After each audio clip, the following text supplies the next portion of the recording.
Hey people, it's Tuesday morning's devotion. We're in the new year and we've changed the theme of our devotional from the test that God takes us through, which we will return to.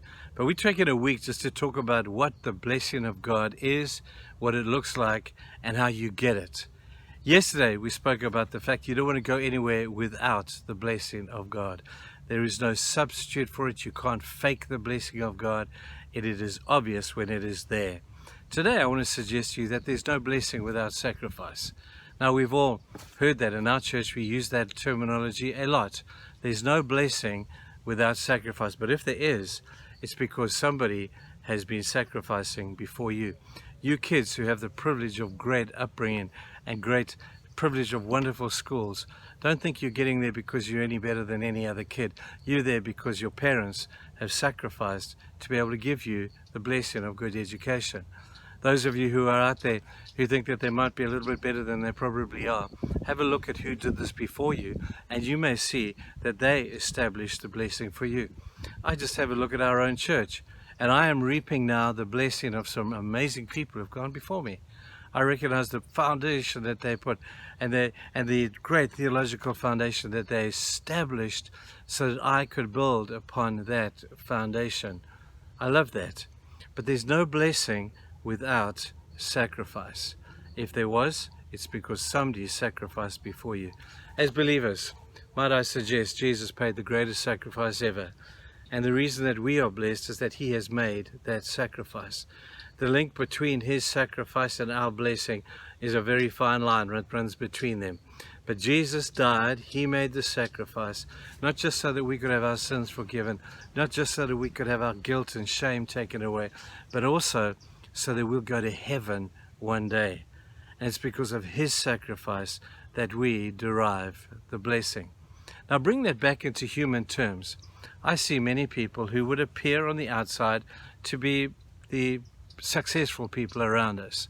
And I'm nervous about that because I sometimes think success is overrated, because we often talk about the difference, do we not, of success and significance.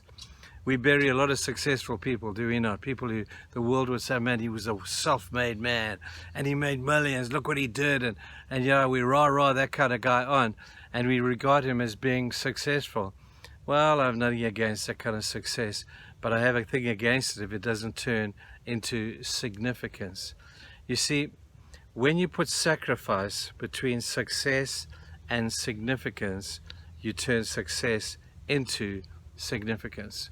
When you are willing, this is a tough message in our world where people are just driven by money and materialism is the god of the day. When you are willing, listen carefully, to sacrifice your success on behalf of someone or somebody else or something else, you immediately move from the ranks of successful to significance.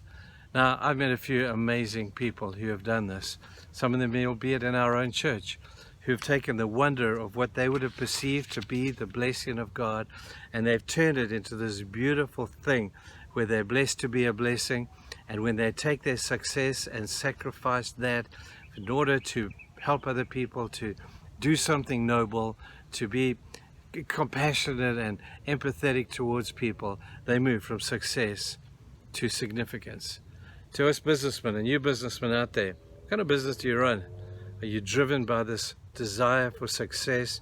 Because I have to tell you, when you hit it, you won't know what to do with it, or you'll push it further forward. And you think, I've got to have more. Enough is never enough. And we say we just kept moving the boundary.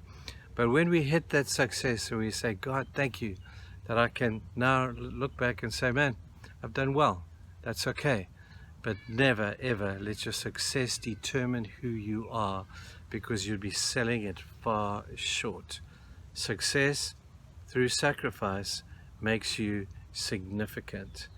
It's a tough message in today's world, but suck it up, people. Let's do it anyway. Have a great, significant day. Cheers, bye guys.